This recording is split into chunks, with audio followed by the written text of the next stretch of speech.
The good news is that the Pacers had their best defensive game of the season against Miami, only allowing 87 points. The bad news is they had their worst offensive game behind Tyrese Haliburton's worst career offensive game and lose 82-87 to Miami in the Victor Oladipo return game. So much to get to. Defense, Halliburton's off night, a new starting lineup, Oladipo and Indy, all coming on today's Locked On Pacers podcast. You are Locked On Pacers, your daily Indiana Pacers podcast.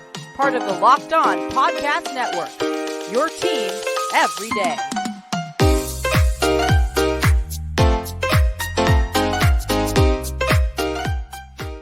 Welcome in to another edition of the Locked On Pacers podcast, where we, of course, talk about the Indiana Pacers. As always, my name's Tony East. I cover the team for Forbes and SI, and today, doozy of a game to get to. Pacers Heat was so odd, so weird, so out of left field because it was a mid-2000s kind of score. 87-82 the final. The Heat ended up winning this one, and everything was weird between the Victor Oladipo return game, between the final score being in the 80s, between Tyrese Haliburton having his worst career game, a new starting lineup for the Pacers. So much that can be talked about as the key part of this game. So lots to get to. We'll talk about the game, what actually happened for the Pacers as they allow and score their fewest points this season in the exact same game.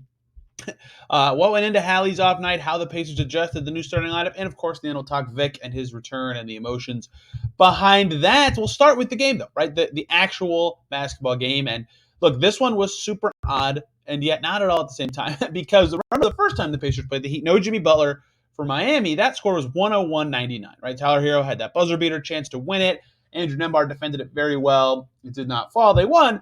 This time with Jimmy playing, with Bam way more engaged. Bam played one of the best defensive games I've ever seen, right? A lot changed for the Pacers as well. The offenses were much worse for both teams, but the Pacers specifically, even with the new starting five, did not start out well, right? 19 points in the first quarter. They were down early. They could not score early in this game, and that was very telling. That should have been more noteworthy than it was, how much trouble the Pacers were having scoring points, right? They had 13 points with 2 minutes to go in the first quarter of this game. In fact, they had 13 points with 1 minute to go in the first quarter of this game. They hit 2 threes late in the frame to kind of make up for their slow start, but they just couldn't score early. In the second quarter, the Heat found some offensive juice, which in this game was really rare from both teams, right? So at one point, they're up 19 in the second quarter. I think it was 43-24 was the big lead, right? I thought the Pacers were toast at that point because the Pacers couldn't score, and it wasn't that they couldn't score. They've had a lot of stretches this season where they couldn't score. It's that they're a guy who's normally this brilliant reader of opponents and can ignite their offense in a heartbeat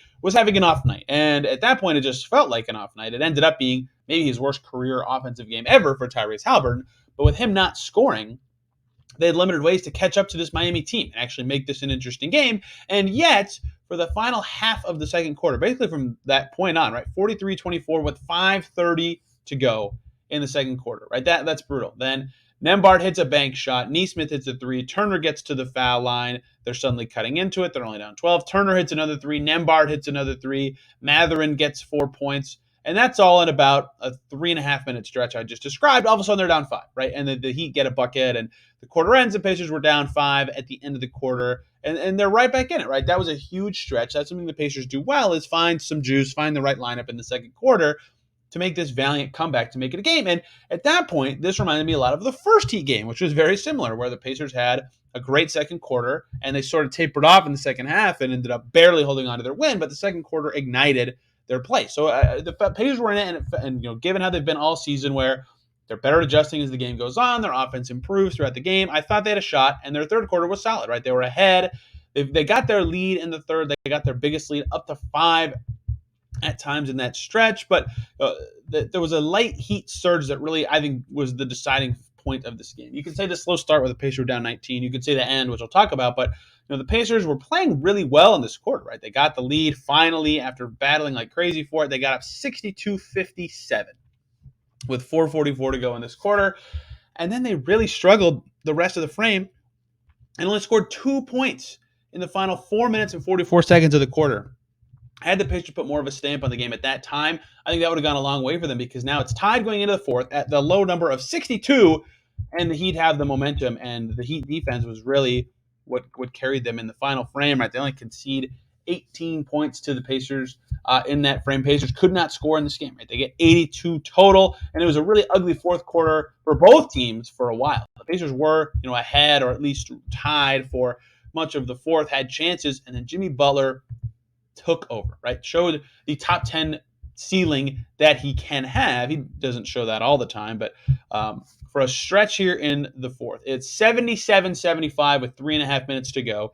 Jimmy Butler gets a layup. Jimmy Butler gets to the foul line. Jimmy Butler hits a reverse layup. Jimmy Butler hits a jumper that and one, giving him 3 points. Means he scored 7 points from the 3:11 mark to the 2:26 mark of the third quarter. So in 45 seconds, Jimmy Butler scored 7 points. The Heat won by 5. The final score was 87-82. Right, that stretch was the game. The Pacers couldn't score very much, neither could the Heat. So that 45 seconds of Jimmy Butler just taking over the game with an FU level of performance, the Pacers couldn't overcome that. They couldn't score enough to score 7 points at all, nonetheless, in 45 seconds. So that was the moment where this game was over, when Jimmy Butler did all that. The deficit was 9 at that point. The Pacers only scored 7 points the rest of the game, right? Like, that was it. That was the stretch, even though the Pacers got some Nembhard free throws, Buddy Hield 3. Like, I think they cut it to 4 at one point in the final minute, but they were never really close despite a sloppy ending, because that stretch from Jimmy was the game. Taking over like that with 7 points in 3 possessions was just unheard of in this game. Not unheard of like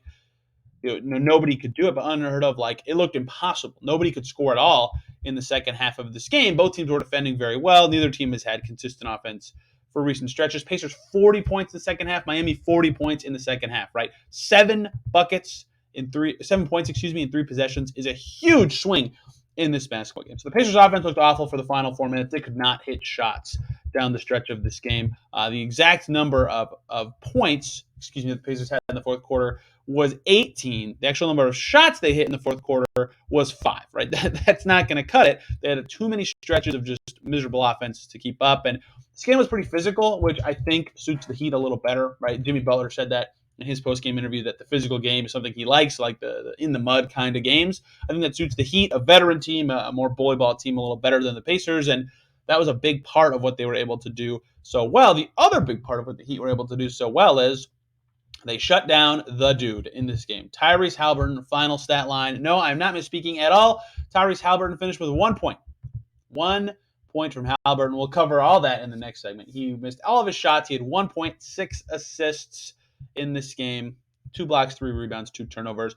Probably the worst offensive game of his career from a statistical perspective. Still a good plus-minus. In fact, a team-high plus-minus, which we'll talk about why in the next segment. But the fact that he was so shut off meant that other guys had to make plays, that he could adjust their defensive strategy in a way that shut off the Pacers' water valve. That was huge. And so the Pacers had very few to no options late. So, yeah, they got a lot of stops. They only gave up 40 points in the second half, but they're relying on Andrew Nembhard to create, Benedict Mathurin to score. Mathurin was 2 for 7, right, in this game. He only had 9 points, right? They didn't have enough. Like, TJ McConnell had some nice ball handling moments. I thought he played pretty well despite his rough plus-minus and stat line, but they didn't have enough juice of creation to score without him having a good game. They were reliant on, they had 16 assists, far and away a season low for the Pacers. They were reliant on a lot of Buddy Hield jumpers, and Miles Turner had a good game in the post, and Nesmith hit some jumpers. But without Halliburton, they couldn't do enough and did not have good offensive options. So some good games in the mix, right? Andrew Nembhard was really solid. He had 18, 5, and 2 in this game. He had to be the point guard a lot because Halliburton was just drifting off ball. Miles Turner had 15 and 13 and 4 blocks. He was really good. I thought those two were the best Pacers players. Nesmith starting for the first time at the 4. I guess not really, but in the place of Jalen Smith, did okay. Buddy Hield had 19 and 9. Like, there were some okay performances, but the bench was not great, and Halliburton had an off night, so it didn't matter at all. And the Heat defense was the story, right? They are one of the best defenses in the league. They're notorious for the zone principles they can throw in, the switching that they do. They were sending 2 guys to Halliburton all the time, and that was really what slowed down the Pacers in this game, is they could not solve some of the Heat's defense and their pressure. And Bam Adebayo, I already said this, but maybe played one of the best defensive games I've ever seen from a center in the regular season. Like, the way he was able to switch and provide pressure and recover and just shut off every option the Pacers had was so impressive. And one of those options he shut down was Tyrese Haliburton. Bam Adebayo being able to switch, get in his face, apply pressure was a big part of the reason the Heat's defense was so successful in slowing down Tyrese Haliburton, holding him to a career-worst game. What happened? Why did Haliburton finish with such low stats? What did the Pacers do to get around it? How can this be avoided going forward? We'll talk about all that in the second segment. Before we do that, though, let me talk to you guys about PrizePicks. I'm taking Luka to score more than 30.5 points, LeBron to have more than 6.5 rebounds, KD to have more than 4.5 assists. You get the premise of what I'm saying. That's what PrizePicks is, right? You pick 2 to 6 players, and if they'll score more or less than their PrizePicks projection for a bunch of stats, you can up to 25 times your money on any entry. No competing against other people. This is what I love. It's just you versus projected numbers available from PrizePicks. So nobody who's doing more research than you can kick your butt. They offer projections on any sport you watch, pro and college level, and you can make your entries in a minute or less. It's super easy. It's safe. They have fast withdrawals, and it's operational in over 30 states as well as Canada. Download the PrizePicks app or go to prizepicks.com to sign up and play daily fantasy sports. First-time users can receive a 100% instant deposit match up to $100. With the promo code Locked On, you deposit $100. They'll give you $100. You deposit $50. They'll give you $50. You get the idea, but don't forget, enter that promo code Locked On for that 100% instant deposit match at PrizePicks. Daily fantasy made easy. Thank you, as always, for making Locked On Pacers your first listen today and every single day. For your second listen, of course, check out Locked On Heat with Wes Goldberg, David Ramil here, what they have to say about this game that Wes Goldberg was tweeting about during the game, saying, if you don't cover either of these teams, why would you watch this? Ugly 87-82 final score. And Tyrese Haliburton, the Pacers star, shut down in a way that I've never seen it, of course, covering from the Pacers side, because I didn't watch all of his Kings games. But don't take my word for it. Take Buddy Hield's. And Buddy Hield has played all of his career games with Tyrese Haliburton. All of Tyrese Haliburton's career games, with Tyrese Haliburton. We'll talk about why Buddy Hield is relevant to the story in a second. But for my money, Haliburton's worst game of his career, right? He had 1 point, and it was from a technical foul free throw via Kyle Lowry, right? So he didn't actually draw a foul to get that point. 6 assists, his third lowest mark of the season. 3 rebounds, 2 blocks, 2 turnovers.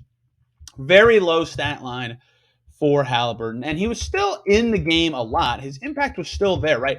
Rick Carlisle noted this after the game. I think Andrew Nembhard mentioned something about it too. Like, he was a +7 on the stat sheet in his just shy of 33 minutes, 32 and a half. +7 was a Pacers high. No one else was higher than +3, which sounds like, misleading plus-minus funkiness. And yeah, there always is some of that into everyone's plus-minus every single game. But what was interesting is the way the Heat were defending Halliburton, right? When he would dribble up the floor, he would get a screen, he would take one dribble around it, and all of a sudden, whoever's defending the guy setting the screen slides over and he's defending Halliburton. And that can signal a switch, but the guy who was also guarding Halliburton would stunt up at him. So there was 2 guys coming at him, and that makes the pass to the roll man harder. The Heat are really good at rotating, so they can slide someone over to cover the roll man. Halliburton's got to look for a swing pass to hit the open man, and it's really hard to do that in a blink of an eye, and the Heat recover so fast that nothing was there. That was really cut off. And so sometimes what he's really good at is he can get to the tie hook, the Halley hook, whatever you call it, and sometimes he can hit his pull-up 3. But in this game, he could not get his shots to fall. He couldn't get to his spots because, 1, the Heat have a bunch of good individual defenders, but 2, they just weren't falling, right? 0 for 9 from the field, 0 for 6 from deep. I didn't think he took any shots that I would say, oh, that's bad, especially because he's earned the autonomy to kind of take tough shots given how his pull-up 3 has looked this season. So he just wasn't making those, and so it became a point where it was like, okay, it's not his offensive night, but because he's been, Buddy Hield noted this is not what I referenced earlier, but he's awesome against the Nets, right? 35 points, and he had a big game against the Wizards. I think he had 23 and 11, right? Buddy Hield, so when you have 2 games like that in a row, you get extra attention on the scouting report. And so he thinks, and I think this is right, even when Halliburton would just stand in the opposite corner, away from the play, the Heat had to be cognizant that if the ball comes to him, he's making a quick, smart decision. That's going to keep the Pacers offense humming. And so he was a spacer in this game. But I think not that Tyrese Haliburton doesn't always provide spacing because he's a good shooter, but like intentionally so this game, they were using him as a spacer to provide room for the rest of the Pacers. And that actually worked pretty well, right? He had, again, that good plus-minus because other guys could actually score and had room to operate when he was in there in a way that they didn't when he was not in the game. So he still had this positive impact, but the scoring wasn't there. Missed every shot, only hit 1 free throw, 2 to the ball every time he'd come around. He couldn't attack the zone. The Heat go to zone a lot too. They're notorious for that. Eric Spoelstra, fantastic adjuster. He couldn't deal that either. And when it was just a standard switch, there's Bam Adebayo playing one of the best defensive games again that I can remember. Just ate him up. So nothing for Halliburton to do. And when the shot's not falling, he can only do so much for gravity. So big plus minus, but not enough to do anything. And I thought this was the part from Buddy Hield that stood out to me is, Buddy Hield has played with Tyrese Haliburton his entire career. And Buddy Hield said, quote, "This is probably the worst game I've seen Tyrese play my whole career." But that sounds harsher than it was. It was more endearing than that because that was in the context of a quote where Buddy was saying, "I've had a bunch of bad games." The full quote is, "This is probably the worst game I've seen Tyrese play my whole career. I watched his whole career, and I was telling him, this is your first one. I've had like 20, right?" Which made me laugh that Buddy, said, "Oh, okay, I have also had a bunch of bad games. This is his first one," right? So Halliburton has only scored less than 1 point once. He had 0 against Philly his second season when he was with the Kings still. He was 0 for 5 in that game, but he had 9 assists. He's actually talked about that game. I think his mom was there or something. It was like her birthday, and he wanted to do something big for her, and he had 0 points. But that was his second lowest scoring game ever, and he paired it with the low 6 assists, so maybe his worst production game ever. And Buddy Hield saying, he thought it was the worst, although in an endearing way. So the Pacers had to adjust, right? Halliburton didn't have it going. This could be a blueprint kind of game for other teams, although not every team can defend like Miami. That said, the Pacers had to do other stuff, and this is where Andrew Nembhard is huge, is that, okay, Halliburton shut down. Oh, look, we have another point guard right there, right over there in the starting five. So Nembhard had the ball a lot more in this game, right? He was the de facto one a lot of the time. That's why he had 18 points. He was getting to his spots. He hit some threes, 5 rebounds, 2 assists. He wasn't a great setup man in this game. Nobody really was, right? Halliburton had 6 assists. Nobody else had more than 3, which was TJ McConnell. But Nembhard did a good job running the show. And he was in there. He was a +1. His stats were great. His defense was awesome. Andrew Nembhard was good. But that is something the Pacers did, is they ran stuff through Nembhard more with Halliburton off ball in the corner. Same with McConnell at times, right? Because the Halliburton side of the court was loaded with defenders. They still have to pay attention to him. So it was just an open side of the floor where the Pacers and their less talented creators, although still good, tried to make the plays. And so Buddy Hield said it was a big part of the scout, and that was where his impact was, right? He was a big focus for the Heat, even when he was off the ball, and I think that was very noteworthy. So yes, Tyrese Haliburton's worst game of his career, most likely, especially offensively, but the Pacers found a way to make him useful still, one, which Carlisle is very good at that kind of thing, and two, something he can bounce back from. Buddy Hield, again, said he's had 20 bad games. He bounces back from them quite often. The other thing I wanted to note from this game, unrelated to Halliburton in this segment, is new starting five. And Pacers have had a lot of starting fives this year. Why does this one stand out more? Well, Jalen Smith, every game he's played this season, he started, right? He missed a game with an injury, so obviously there's been a couple starting fives that he has not been a part of. But prior to tonight, 26 appearances for Jalen Smith, 26 starts. This game, Jalen Smith not in the starting five. It was Miles Turner, Aaron Nesmith, Andrew Nembhard, Buddy Hield, Tyrese Haliburton. If you listened to yesterday's show talking about rebounding, right, the Pacers' second unit kind of stinks at rebounding. And so moving a different big to that unit made some sense. So Jalen Smith was the second unit 5 in this game. He ended up playing 13 and a half minutes.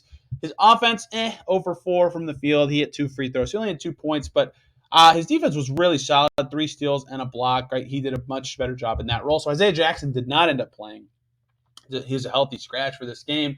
So Jalen Smith gets the nod there. I think this makes sense given that, one, I don't think the Smith-Turner pairing was working particularly well. Smith was really good at the 5 in that game in Golden State. I think he's better there. This allows him to play that position, and I think balances the starting 5 a little bit. This also helps them prepare for Duarte's eventual return. So that I like this lineup change. I think it makes a lot of sense given the strengths of the players that have had their roles change. Neesmith started. He's been playing pretty well recently and played well again. That said, I don't know that this is a permanent change, so I'm not going to talk about this for too long until we know, because Carlisle called it a matchup-based thing. Jalen Smith even said, yeah, it was kind of matchup-based, and I'm just happy to help the team win in whatever role I'm in.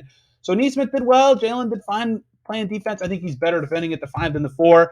But we'll see where this actually ends up going. But I thought this was noteworthy in that. A lot of their other starting lineup changes are, Chris Duarte's hurt, we'll start Andrew Nembhard, or, Miles Turner's hurt, we'll start Jalen Smith at the 5 and someone else at the 4. This time with a mostly healthy team, right? This is the healthiest the Pacers have been. There are only 2 guys out, were Duarte and Tice.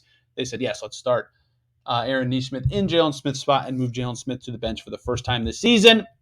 We'll see. I think this sets them up well for a Duarte return at some point, though, right? To have a more permanent thing in place where they can either start Duarte at the 4 or have him come in as a backup forward and then maybe take some of O'Shea Brissett's minutes or something like that. There are a lot of options that are available because of the way they are now doing this. So we'll see where it ends up shaking out. I will, of course, be curious and tracking it all here for you on Locked On Pacers every step of the way. Now, let's talk about Victor Oladipo. First game back in Indy since being traded away by the Pacers. What was it like? What did I see? Behind the scenes stuff you won't hear on any other podcast talking about this.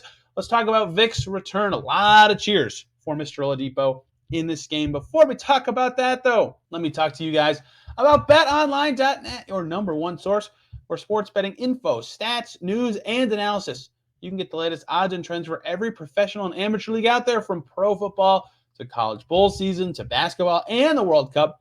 They've got it all at BetOnline.net. If you love sports podcasts, you can even find those at BetOnline.net. They're always the fastest and easiest way to get your betting info. They've got football lines up for this week. Thursday night, San Francisco 49ers favored by 3.5 over the Seahawks. On Saturday, Vikings, Colts. Vikings favored by 4 against the Colts coming off a bye week. Should be a fun game. All those lines and more at BetOnline.net, the fastest and easiest way to check in on all your favorite sports, the trends, and the action, because BetOnline is where the game starts. Thank you, as always, for making Locked On Pacers your first listen today and every single day. For your second listen, check out Locked On Sports Today for the latest around the sports world. Go behind the scenes with our local Locked On hosts to get the angle that you can't get anywhere else on the Locked On Podcast Network. Your team every day, available wherever you get podcasts and on the Odyssey app and YouTube.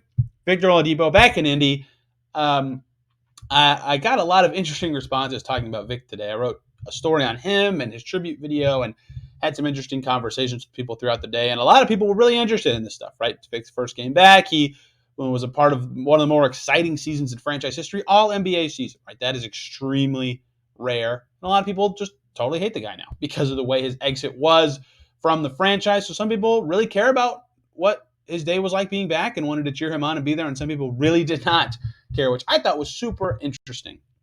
And I think the IU part plays a factor here. But some fans really did not care to see him at all. And a lot did care, which I thought was interesting, right? Great to see him. I was really curious how he'd handle everything. We talked to him at Shoot Around, which was fascinating because it was the first time I think I've seen him on the Gamebridge floor since the trade. In fact, it almost has to be. And he's only played 35 regular season games since then. Right? Tons of injuries.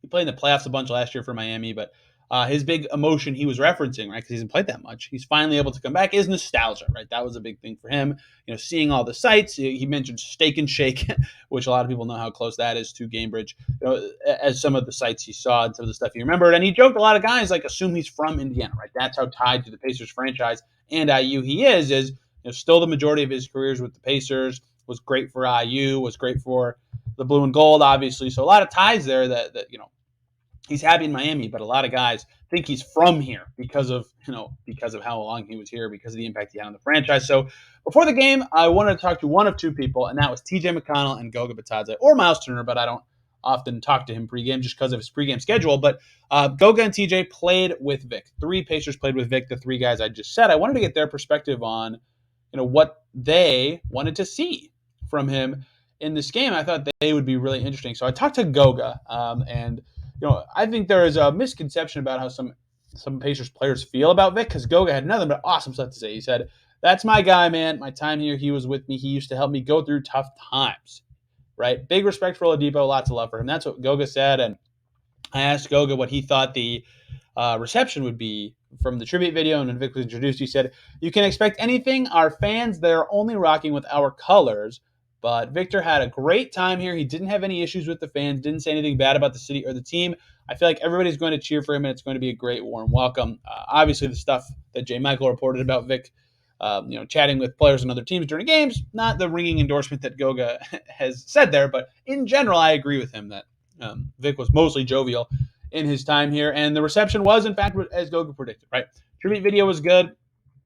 Vic said that it brought back a lot of emotions for him, seeing a lot of those memories on the Jumbotron. Then there was more cheers than boos to me. And I think the fact that he went to IU and was a part of 2 of their better seasons in the last 2 decades played a big part in that. When he actually checked in to the game, I think there was like 4.5 minutes to go in the first quarter, 5.5, minutes to go in the first quarter.